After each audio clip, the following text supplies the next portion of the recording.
Баршаңызға қайырлы күн. Бүгін сіздермен өте ерекше, қызықты екі қатарлы мантының жасалу жолымен бөлісетін боламын. Видеомды соңына дейін көріңіздер, өте дәмді болып шығады, үйдегілерге ұнайтынына сенімдімін. Ең алдымен суымызға бір қасық тұзымызды салып, жақсылап араластырып алатын боламыз. Енді осы тұзды суымызды ұнымызға құйып, қамыр илейміз.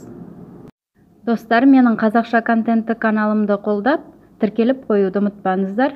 Сіздерді әр елдің тағамдарының рецептімен бөлісіп отыратын боламын.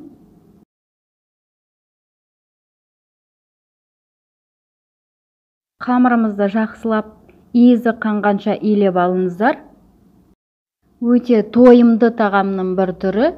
Біреуін жегеннің өзінде ақ тойып қаласыздар. Қамырымызды илеп болғаннан соң, пакетімізге салып, бетін жауып, демалтып қоятын боламыз. Мантымыздың бірінші қатарындағы салмасына фарш, пияз, сәбіз, картоп және де үш майдан, өркеш майдан, құйрық майдан қосып жіберсеңіздер, сочный болып шығатын болады, құрғақ болмай, өте дәмді болып шығады. Үйіңізде ондай май болмайтын жағдайда сұйық майдан 2 қасық қосып жіберсеңіздер де болады.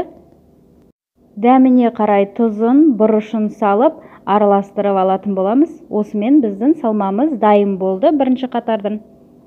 Ал енді екінші қатардағы салмасына үйдегі бар көкөністерді қоссаңыздар болады. Мен бұл жерде пияз, қызанақ және тәтті бұрыштан салған болатынмын. Енді қамырымызды демалтып болғаннан соң, видеодағыдай бірнеше бөліктерге бөліп алатын боламыз. Барлық керекті құрамды описание бөліміне толықтай жазып қоятын боламын.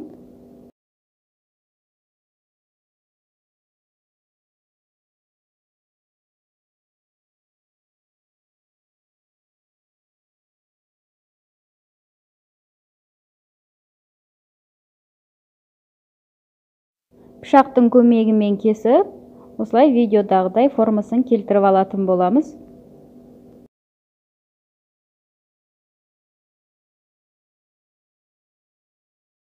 Достар, барлығын бірдей пішінде жасауды ұмытпаңыздар. Өйткені қазір жасалу барысында біреуі үлкен, біреуі кішкентай болса шықпай қалуы мүмкін. Сол себепті барлығы бірдей пішінде болуы маңызды. Мінекей барлығын шарик тәріздес етіп дайындап алдық. Бетін жауып қоюды ұмытпаңыздар. Кеуіп кетуі мүмкін өйткені. Енді оның барлығын бір шетінен 3 штуктан алып, видеодағыдай оқтаудың көмегімен жазып алатын боламыз. Бірінің үстіне бірін қойған кезде арасына ұн жағуды ұмытып кетпеңіздер. Сол кезде оңай жеңіл алынатын болады.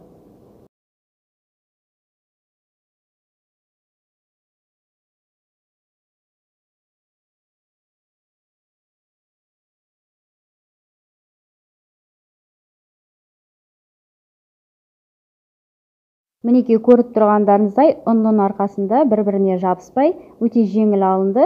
Енді бізге әзірге керегі 2 данасы ғана.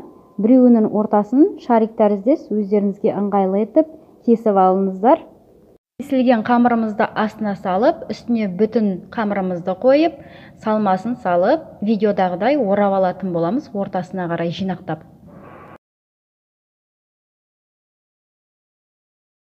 Барлығы жинақталған жері қалың болып кетпес үшін қолымызбен немесе пышақтың көмегімен алып тастаңыздар. Астыңғы жағындағы тесігін үстіне қарай видеодағыдай алып шықсаңыздар, екінші қатары дайын болады. Оның да ішіне салмасын салып, астыңғы жағындағы мантыдағыдай бүріп шығатын боламыз.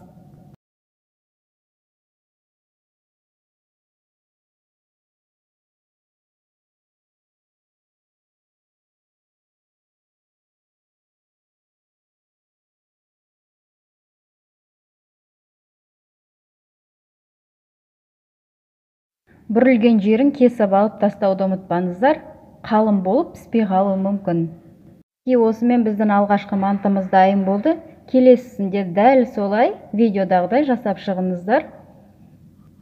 3 данасынан алып жасасаңыздар, тез дайындалатын болады. Достар, менің видеом сіздерге ұнап қызықты болып жатырса, лайк басып, комментарий қалдыруды ұмытып кетпеңіздер.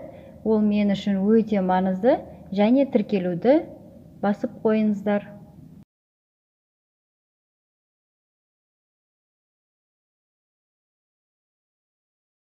Салмасына 1,5 ас қасықтан қоссаңыздар, томпайып, өте керемет болып шығады. Іші бос болмайды. 1 қасықтан салатын болсаңыздар, жалпайып қалуы мүмкін, іші босап. Сіздер де жасап көріңіздер, достар. Өте оңай жасалу жолы, және үйдегілерге ұнайтынына сенімдімін.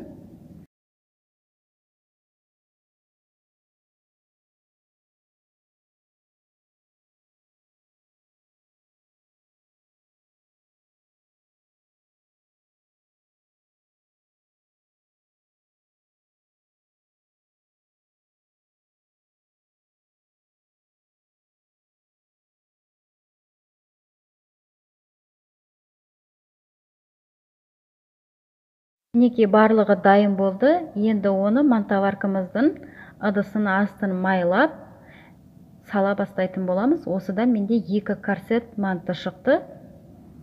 Және де айта кететін жайт, екінші корсетінің астын майлап салатын боламыз. Өйткені бірінің үстіне бірі жабысып қалмауы керек. Мантаваркаға қойған кезде ыдысыңыз ортасы бір-біріне қарап тұруы қажет. Сол кезде бірінің үстіне бірі тимейтін болады. Орташа отта 45-50 минуттың шамасында пісіріп алатын боламыз. Осымен біздің мантымыз дайын болды, 2 қатарлы. Өте дәмді болып шығады, қыздар. Видеомды соңына дейін көргеніңізге алғысымды білдіремін. Ас болсын баршаңызға.